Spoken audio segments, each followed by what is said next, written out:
코스피 2년 5개월 만에 2,800선 도전했던 이후에 오늘장은 5일선 이탈하면서 2,770선으로 밀려 내려서고 있는데요. 오늘장 먼저 유가증권 시장 상승 하락 종목 보도록 하겠습니다. 자, 먼저 상승하고 있는 종목으로 GS 글로벌 올라와 있는데요. 16% 강세를 띠고 있습니다. 3,730원 기록하고 있는데요. GS 에너지가 지난주 대왕고래 전략회의에 참석했다라는 소식이 나오면서 기관의 매수 그동안 또 10거래일째 이어지는 모습이었습니다. 이러면서 GS 글로벌 전 거래일의 상한가에 이어서 오늘장까지 닷새째 연속적인 상승을 보여주고 있고요. 신고가를 경신하면서 오늘 움직이고 있습니다. 주연 테크 400원짜리 동전주가 16% 급등하면서 454원 선 기록하고 있는데요. PC 제조하는 기업이죠. DS 단석입니다. 9% 넘게 오르면서 11만 4천 원 기록하고 있고요. SUNNL이라는 종목이 8%까지 상승을 기록하고 있습니다.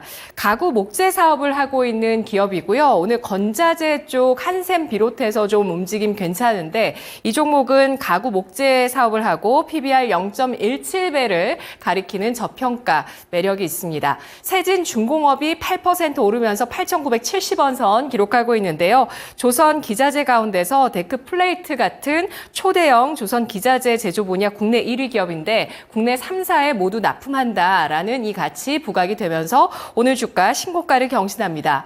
다음 보시죠. 유가증권 시장 상승률 상위 종목 이어서 보시면 신일전자가 7%, 한샘이 6%까지 상승세 기록하고 있는 모습 나타내고 있습니다. 기관의 매수세 한샘 쪽으로 계속 또 들어오고 있는 모습 7거래일째 랠리가 펼쳐지고 있는데요. 지난 1분기 실적을 보시면 업계 1위 자리 지키고 있는 한샘입니다. 실적 같은 경우도 경쟁사 대비해서 영업이익은 2배, 당기 순이익은 10배 차이가 나고 있다고 하는데요. 건설 업황과 함께 또 건자재주를 어떻게 볼 것인지 시장의 뷰 한번 체크를 해보시고요. STX 그린로지스가 5.75% 상승, HD 현대미포, 조선주 5% 넘게 오름세를 타고 있습니다. 하이트론 5% 플러스 기록하고 있습니다. 유가증권 시장의 하락률 상위 종목 이어서 보도록 하겠습니다. 오늘 코아스가 90% 감자 결정 지난주 장 마감 이후에 공시가 나왔습니다. 결손 보전을 위한 재무구조 개선 목적의 감자라고 하는데요. 400원 주가 움직임 400원 선 이탈하고 있습니다. 급락세 나타나고 있습니다. 재무구조를 개선하기 위해서 감자를 한다니 이런 것들은 좀 악재가 되고 있는데요.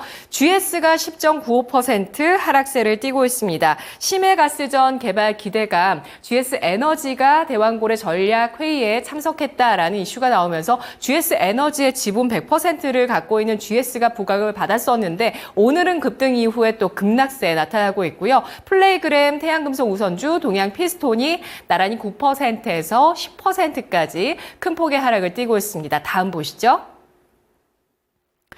이어서 메타랩스가 8.77%, 또 김치 관련주 대상홀딩스 우선주 8%, 2차전지 소재 테이펙스 7% 하락이고요. 오늘 2차전지 관련주 전반적으로 투심 좋지 않습니다. 미래산업과 태양금속 나란히 6% 하락 띄고 있습니다. 김영일 전문가와 전략 세워보겠습니다. 전문가님 안녕하세요. 네, 반갑습니다. 김영일 전문가입니다. 네, 유가증권 시장 급등락 종목 가운데서 어떤 종목을 봐야 될까요? 네, 일단은 지금 현재 시장 상당히 또 약세 흐름이 진행이 되고 있습니다. 근데 이제 여기서 약세라고 하는 부분은 아무래도 이제 사고 파는 행위 자체, 그러니까 이 아무래도 유동성 자체가 상당히 좀 많이 줄어들어 있다 생각을 해주시면 될 것 같아요. 일단은 이제 시장을 보게 되면 코스피는 최근에 이제 약간의 2,800선 이상 상승세가 좀 나오다가 지금은 어느 정도 조정이 나오고 있고, 코스닥 같은 경우에도 이제 880선까지 최근에 상승이 잘 나오다가 최근에는 계속해서 조정이 나오는 모습을 확인을 할 수가 있습니다. 즉 우리 시장 같은 경우에는 사실 그동안에 체감이 많이 안 됐었지만 어느 정도 상승이 좀 잘 나오다가 최근에 이제 미증시가 약간 또 조정이 나오기 시작을 하면서 마찬가지로 같이 조정이 나오고 있는 그러한 단계다 생각을 해주시면 될 것 같습니다. 그러면서 워낙에 이제 시장에서 딱히 주목할 만한 이슈 자체가 많이 부재하다 보니까 그냥 시장이 회행한 상태인 것 같아요. 사는 사람도 파는 사람도 없이 전체적으로 관망세로 진행이 되면서 이제 이 유동성 자체가 상당히 좀 축소되어 있는, 그러다 보니까 힘 자체가 상당히 좀 많이 약해져 있는 그런 상황이 아닌가 생각이 됩니다. 그러다 보니 결국에는 현재 시장에서 몰리는 쪽으로 계속해서 몰릴 수밖에 없다라고 또 생각을 하고 있어요. 지금 이제 보게 되면 금요일 날에 이제 GS 글로벌이 상당히 강력한 수급이 들어가면서 상한가 터치를 해줬고요. 그 다음에 이제 오늘까지 추가적으로 상승이 나오는 모습 확인을 할 수가 있습니다. 일단 이 동해 가스전에 대한 이슈가 지금 현재 시장에서 계속해서 또 부각을 받으면서 연속적으로 상승이 나오는 모습을 확인을 할 수가 있는데, 결국에는 보게 되면 항상 이제 시장의 주목을 받는 쪽은 수급을 또 받아주는 쪽이 된다라는 부분을 말씀을 드렸죠. 오늘의 상승이 나오기 이전에 GS 글로벌이 또 금요일에 상한가를 또 끌어올리면서 상당히 물량을 잘 받아준 그러한 모습을 확인을 할 수가 있고, 현재 시장은 전체적으로 유동성이 줄어들어 있기 때문에 아이러니하게도 그 수급을 또 가장 잘 받아주는 종목군들이 상승이 잘 나온다 생각을 해주시면 될 것 같습니다. 유동성이 제한되기 때문에 그나마 이제 수급이 몰리는 쪽으로 시선이 쏠린다라고 생각을 해주시면 될 것 같아요. 그렇기 때문에 오늘의 이제 GS 글로벌 같은 종목들이 또 추가적으로 상승이 나오고 있다 생각을 해주시면 될 것 같고, 지금 현재 시작은 이러한 종목을 잡는 것이 또 결국에는 중요할 것 같습니다. 어찌됐든 수급이 들어가는 이 관심을 받는 종목들이 또 연속적으로 시장의 주도주가 되는 그런 그림들이 최근에 상당히 많이 나오고 있기 때문에 GS 글로벌의 움직임을 보면서 지금 현재 시장의 주도주가 이러한 움직임으로 이제 나타나고 있으니 결론적으로는 수급의 이제 흐름을 어떻게 좀 받아주는지, 그러면서 수급을 받아주고 나서 추가적으로 이후에는 어떻게 움직이는지, 이런 이제 움직임들을 우리가 어느 정도는 파악하고 계속해서 시장에 대한 전략을 꾸려나갈 필요성이 있다라는 부분을 생각을 해주시면 될 것 같고, 그러면 이제 이렇게 시장의 유동성이 제한되는 상황에서 일부 종목군들에만 좀 수급이 쏠리는 이러한 형태가 언제까지 유지가 되냐라고 했을 때, 저는 일단은 7월 달로 좀 넘어가야 될 것 같다라고 생각이 되거든요. 지금 이제 SK하이닉스가 고점을 또 어느 정도 찍은 다음에 약간의 조정이 나오는 모습을 확인할 수가 있습니다. 5일선 깨고 추세가 살짝 깨지고 있기 때문에 아마 추가적인 조정에 대한 부분은 예상이 되고 있는데, 일단 지금 현재 시장은 말씀드렸듯이 적게 상승이 나온 게 아니었습니다. 사실 코스피 같은 경우에도 약 한 2년 반 만에 신고가를 찍으면서 상당히 큰 폭으로 상승이 나왔죠. 그렇기 때문에 일단은 조정이 추가적으로 나올 수가 있다라는 부분 우리가 염두를 해야 될 것 같고, 그러면 아마 7월 달로 넘어가면서 실적에 대한 이야기, 실적 시즌으로 이제 또 돌입을 하면서 실적에 대한 이야기가 나오고, 그 다음에 추가적으로 3분기에는 금리 인하 기대감까지 또 형성이 될 수가 있죠. 그렇기 때문에 금리 인하에 대한 기대감까지 형성이 되게 됐을 때 또 결론적으로는 시장이 다시 한번 바닥을 잡아주고, 그러면서 전체적으로 수급이 약간은 퍼지고 다시 한번 유동성이 확보가 되면서 상승이 나오는 그림이 나타나지 않을까 생각을 하고 있습니다. 그렇기 때문에 지금 현재 시장에 대해서는 여러분들이 너무 급하게 보실 필요는 전혀 없을 것 같아요. 결론적으로 수익을 보기 위해서는 저번 주에도 말씀을 드렸지만 지금 현재 상태에서 우리가 모아갈 수 있는 종목을 차분하게 기다리던지, 아니면은 두 번째로 뭐 GS 글로벌 같은 현재 시장에서 수급이 강력하게 들어가면서 연속적으로 상승이 나올 수 있는 종목을 우리가 트레이딩 하던지, 이렇게 두 가지 방법의 매매 형태가 있을 수가 있는데, 일단은 두 번째 이 트레이딩을 하는 방법에 대해서는 완전하게 숙력이 되지 않으신 그러한 분들이다라고 한다면, 워낙에 유동성이 또 많이 축소가 되어 있는 시장이라 수급 이동도 굉장히 빠르고요. 그 다음에 종목 선별도 쉽지는 않은 그런 상태거든요. 그렇기 때문에 정말 나는 자신이 있다, 혹은 숙련되지 않았다라고 하는 분들은 굳이 무리하게 트레이딩을 하실 필요는 없을 것 같습니다. 어찌됐든 7월 달이 되게 되면 시장이 다시 한번 바닥 잡아주고, 그러면서 유동성 또한 어느 정도는 회복이 될 것으로 생각이 되고 있으니까 이번 주 그리고 7월 달로 넘어가는 구간까지는 최대한 여유롭게 보면서 앞으로 이제 이 좀 성장성에 대한 주목을 받아주면서 상승이 나올 수 있는 종목이 어떠한 종목이 있을지 차분하게 선별을 하는 것이 중요한 타이밍이라고 말씀을 드릴 수가 있을 것 같습니다. 네, 한정된 수급이 역력한 시장에서 금리 인하를 기다리며 여유 있는 대응 필요하다라는 의견이었습니다. 트레이딩 관점 역시도 조금은 늦추면서 대응 가능하다라고 보고 있고요. 대왕고래 프로젝트 관련주 가운데서 GS 글로벌의 강한 수급, 그리고 SK 하이닉스 진입 시점 3분기에 노려보자라는 전략이었습니다. 다음 보시죠. 코스닥 가보도록 하겠습니다. 코스닥의 상승률 상위 종목 한중 NCS가 40% 가까운 상승 기록하면서 41,800원 나타내고 있는데요. 코넥스에서 코스닥 시장으로 이전 상장한 ESS EV 부품 관련주입니다. 주가가 장중에 50%까지 급등세로 표시가 됐는데요. 그런데 이전 상장에 따른 기준가 조정이 있어서 주가가 오르는 걸로 표시되지만 실제로는 전 거래 가격 대비 급락세를 보여주는 상황입니다.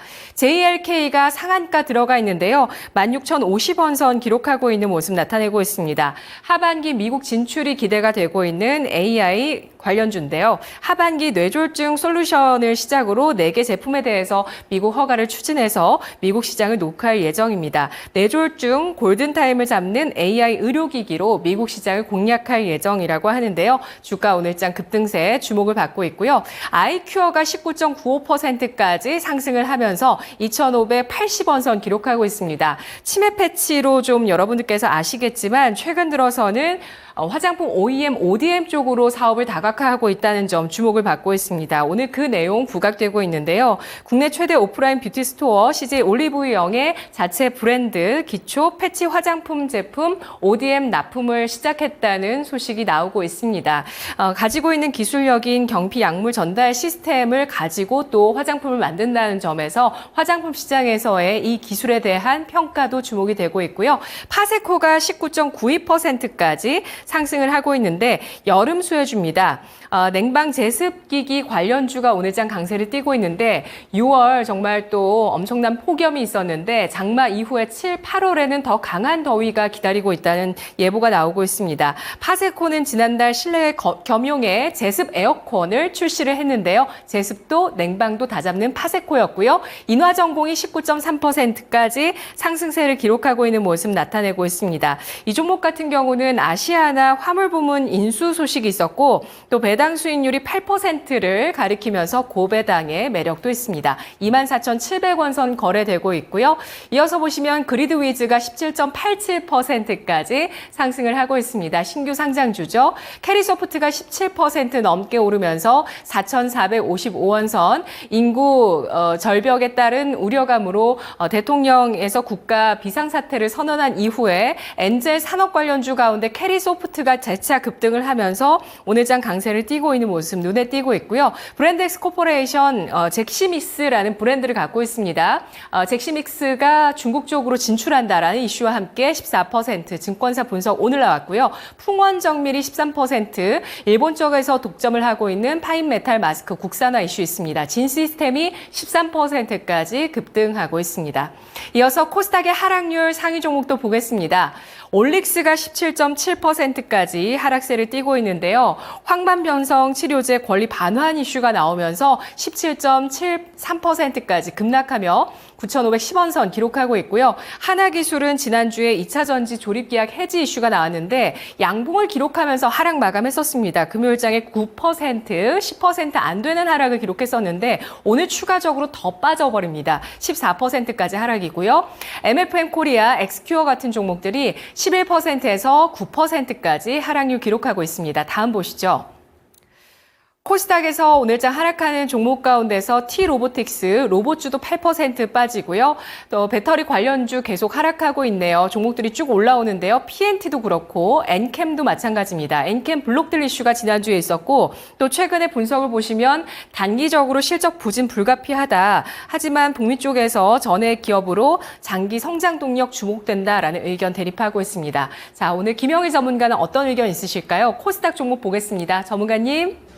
네, 워낙에 또 난이도가 높은 코스닥 시작입니다. 말씀드렸듯이 유동성이 축소가 되어 있고, 유동성이 축소가 되어 있기 때문에, 최근에 이제 시장은 대형주로 수급이 좀 많이 쏠렸었죠? 그러다 보니까, 대형주로 수급이 쏠리다 보니 또 이제 코스닥으로 들어갈 만한 자금 자체가 지금은 없는 것 같아요. 그래서 특히나 지금은 코스닥이 상당히 약한 모습을 또 확인을 할 수가 있습니다.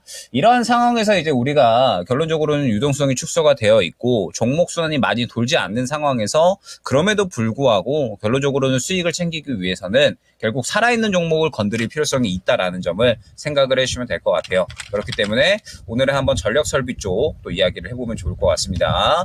일단은 재룡산업이 금요일 날에 상당히 또 강력하게 수급이 들어가고 나서 오늘 또 추가적으로 상승이 나오는 그런 모습을 확인을 할 수가 있습니다. 그러면서 전선이나 전력 설비 쪽은 여전히 좀 잘 살아있다라는 부분을 또 확인을 할 수가 있었는데 지금 현재 시장에서 그나마 수급이 좀 잘 살아있는 편이 아닌가라고 저는 생각을 하고 있어요.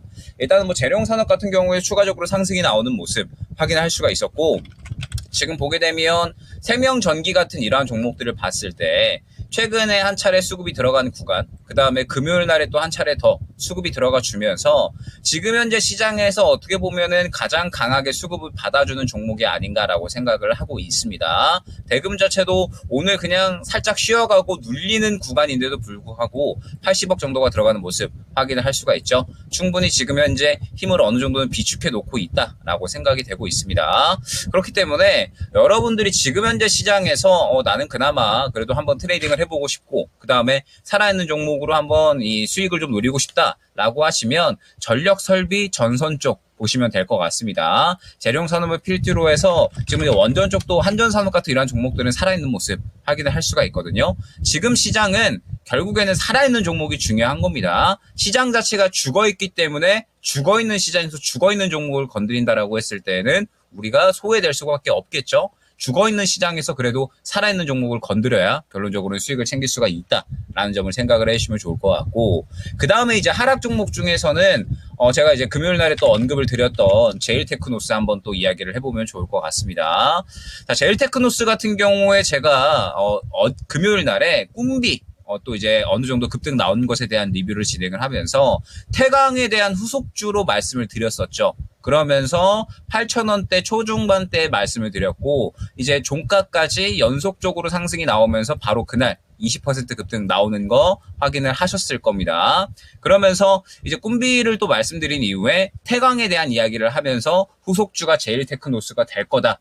라는 부분을 설명을 드렸었죠. 그러면 제가 왜 이렇게 이제 후속주로 제일테크노스를 또 콕 집어서 말씀을 드렸느냐. 그때 당시에 이제 태강 이야기를 하면서 뭐 성광밴드도 있었고요. 뭐 그 다음에 뭐 한국화본도 있었고 여러 뭐 조선 기자재 쪽이 있었잖아요. 그런데 굳이 제일테크노스를 왜 말씀을 드렸느냐. 요거를 또 여러분들이 주목을 해주셔야 됩니다. 태강 같은 경우에는 금요일 날에 급등이 나오고 나서 이제 어느 정도 조정이 나왔었죠. 차익 실현이 나오는 모습을 확인할 수가 있었고 목요일까지 수급이 들어간 다음에 금요일 날에 힘이 빠져버리면서 살아있다가 죽어버린 종목이 돼버렸습니다. 그렇기 때문에 우리는 그 후발주자로 살아있는 종목을 골라가는 것이 중요했는데 성광밴드나 한국카본 같은 경우에는 물량 자체가 들어오고 있기는 하지만 그렇게 큰 폭으로는 들어오고 있지 않다라는 거였죠. 그렇기 때문에 시장에서 잘 살아있다라고 보기는 어려웠는데 제일테크노스 같은 경우에는 물량이 아주 잘 살아있었다라는 겁니다. 금요일까지의 흐름을 보게 되면 결론적으로 연속해서 계속해서 강한 물량을 집어넣는 것을 확인을 할 수가 있었죠. 그렇기 때문에 제가 금요일 날에 언급을 드렸고 바로 그날 당일 20% 넘는 급등이 나오는 모습을 확인을 할 수가 있었던 겁니다. 즉 지금 현재 시장은 전체적으로 유동성이 많이 죽어있고 그렇기 때문에 종목이 살아있지 못하다, 죽어있다라고 한다면 완전하게 소외가 될 수밖에 없습니다. 그러면 우리는 결국에는 살아있는 종목을 건드려야 되는 거고 그러한 살아있는 종목은 어떠한 종목이 될 것인가 라고 했을 때 제일테크노스 같은 종목이 된다라는 점 제가 꿈비를 언급드렸던 과정도 결론적으로는 살아있는 수급을 확인하고 나서 그 다음에 말씀을 드렸다라는 점 생각을 해주시면서 지금 현재 시장은 더욱더 유동성이 많이 죽어있기 때문에 살아있는 수급이 중요하다라는 점 다시 한번 강조를 드리면서 오늘 이야기 마무리하도록 하겠습니다.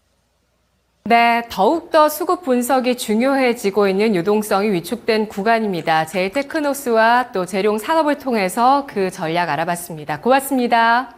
네, 감사합니다. 네, 김영일 전문가의 랭킹 업앤다운이었습니다.